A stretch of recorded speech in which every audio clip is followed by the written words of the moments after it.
TV 24 news ವಾಹಿನಿಗೆ ಸ್ವಾಗತ.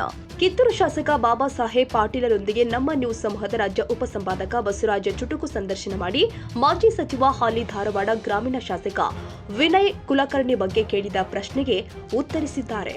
ವಿಶೇಷವಾಗಿ ಈಗ ರಾಜ್ಯಾದ್ಯಂತ ಎಲ್ಲ ಒಂದ್ ಕಡೆ ರಾಜಕೀಯವಾಗಿ ಸಾಕಷ್ಟು ಒಂದ್ ರೀತಿ ದಾವಣಗೆರೆ ಮತ್ತೆ ಬಾಗಲಕೋಟೆದು ಚುನಾವಣೆಗಳ ಬಗ್ಗೆ ಫಲಿತಾಂಶಗಳ ಬಗ್ಗೆ ನಿಮ್ಮ ಅಭಿಪ್ರಾಯ ಯಾವ ರೀತಿ ಇದೆ ಸರ್? ಫಲಿತಾಂಶ ಬಾಗಲಕೋಟೆಗೆ ಹೋಗಿದ್ವು, ದಾವಣಗೆರೆಗೆ ಹೋಗಿದ್ವು. ಅಲ್ಲೇನ್ ಬಹುತೇಕ ಸರಿಯಾದ ರಿಸಲ್ಟ್ ಬರ್ತೈತಿ, ಅಲ್ಲೇನ್ ಒಳ್ಳೆ ಇದು ಬರ್ತೈತಿ. ಉಳ್ಕಿದ್ದೇನು ಊಹಾಪೋಹಗಳು ಅಂತದೇನ್ ಇದಿಲ್ಲ. ಮೈದಾನದಾಗ ಇದ್ರ ಚಲೋ, ನೀವ ಅರ್ಧ ಕೆಡಿಸ್ಬಿಡ್ತೀರಿ ಏನಾರ ಮಾತಾಡಿ. ಅಲ್ಲ ಸರ್, ಅಲ್ಪಸಂಖ್ಯಾತ ನಾಯಕರನ್ನೇನೋ ಕೈ ಬಿಟ್ಟಿರ್ತಕ್ಕಂಥದ್ದು ಅದ್ ಯಾರಿಲ್ರಿ, ನಾಯಕರು ಬಿಟ್ರ ವೋಟರ್ಸ್ ಬೇರೆ ಅದಾರು.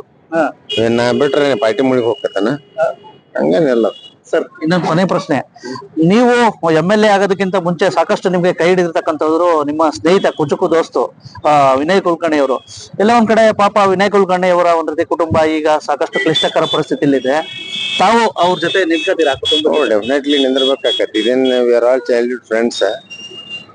ಬಂದಂತ ತೀರ್ಪಂತಿ ಬರಲ್ಲ, ಅದು ಏನ ಬಂದ್ರು ಕೂಡ ಇನ್ನೂ ಮುಂದೆ ಮೇಲ್ಮನೆ ಸಲ್ಲಿಸೋದೈತಿ.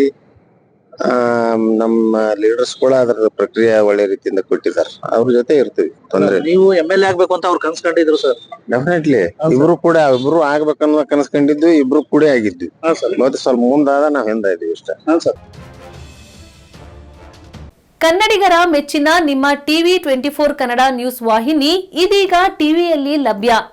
ಕರ್ನಾಟಕ ಮತ್ತು ದೇಶ ವಿದೇಶದ 360 ಡಿಗ್ರಿ ಸುದ್ದಿ ಹಾಗೂ ಉತ್ತರ ಕರ್ನಾಟಕ, ಬೆಳಗಾವಿ, ಬಾಗಲಕೋಟೆ, ಧಾರವಾಡ, ಹಾವೇರಿ, ಗದಗ, ಬಿಜಾಪುರ ಜಿಲ್ಲೆಯ ಕ್ಷಣ ಕ್ಷಣದ ವಿವರವನ್ನ ಪಡೆಯುವುದಕ್ಕೆ ಟಿವಿ 24 ಕನ್ನಡ ನ್ಯೂಸ್ ವಾಹಿನಿಯನ್ನ ಲೈಕ್ ಮಾಡಿ, ವಿಡಿಯೋಗಳನ್ನ ಶೇರ್ ಮಾಡಿ, ಕಮೆಂಟ್ ಮಾಡುವ ಮೂಲಕ ನಮ್ಮ ವಾಹಿನಿಗೆ ಸಹಕಾರ ನೀಡಿ ಮತ್ತು ಚಾನೆಲ್ ಅನ್ನ ಸಬ್ಸ್ಕ್ರೈಬ್ ಮಾಡಿ. Thank you.